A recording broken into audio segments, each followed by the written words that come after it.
কিছুক্ষণ আগে একটা অ্যাক্সিডেন্ট, রোড ট্রাফিক অ্যাক্সিডেন্ট একটা পেশেন্ট এসছে। পেশেন্টের নাম তো আমরা ঠিক জানতে পারিনি।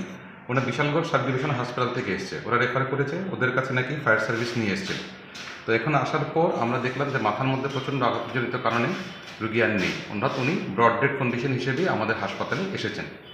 তো আমরা এখন যা পেয়েছি, যা ওনার সম্ভবত মাথায় লেগেছে, কান দিয়ে মাথা দিয়ে রক্ত বেরিয়েছে, এটার জন্য সম্ভবত ওনার মৃত্যুর কারণ। আমরা ওনাকে মৃত অবস্থাতেই হাসপাতালে পেয়েছি। বয়সটা কিরকম হবে? ওনার আনুমানিক বয়স 50 বছর আমরা অনুমান করছি। বাড়ির লোক এখন অব্দি কেউ আইসে? বাড়ির লোক এখনও কেউ দিয়ে যায়নি। তারা আপনাদের বিশালগড় হাসার ডিভিশন হসপিটাল থেকে অ্যাম্বুলেন্স করে এসছে, অ্যাম্বুলেন্সটা দিয়ে গেছে। আমরা তো হসপিটালের স্টাফ, এই অ্যাম্বুলেন্স দিয়া সরি ফায়ার সার্ভিস দিয়া বলতে পারি যে এটা রোড অ্যাক্সিডেন্ট হচ্ছে। কোন জায়গাতে হয়েছে? বিশালগড়ে হয়েছে, আমরা বিশালগড় হসপিটাল থেকে নিয়ে এসেছি। নাম টাম জানা গেছে? নাম কিছু জানা যায় মানে অ্যাক্সিডেন্টটা হয়েছে কিভাবে? এটা ঠিক এখনো ভালোভাবে জানা যেতেছে না। রোড অ্যাক্সিডেন্টই হয়েছে। আপনি শুনছো নি কিভাবে হয়েছে? না, এমন কিছু লাগে। হাসপাতালে কে নিয়ে আসছিল?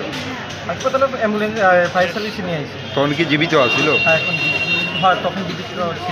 আচ্ছা, বয়সটা কিরকম হবে? এবার 50+।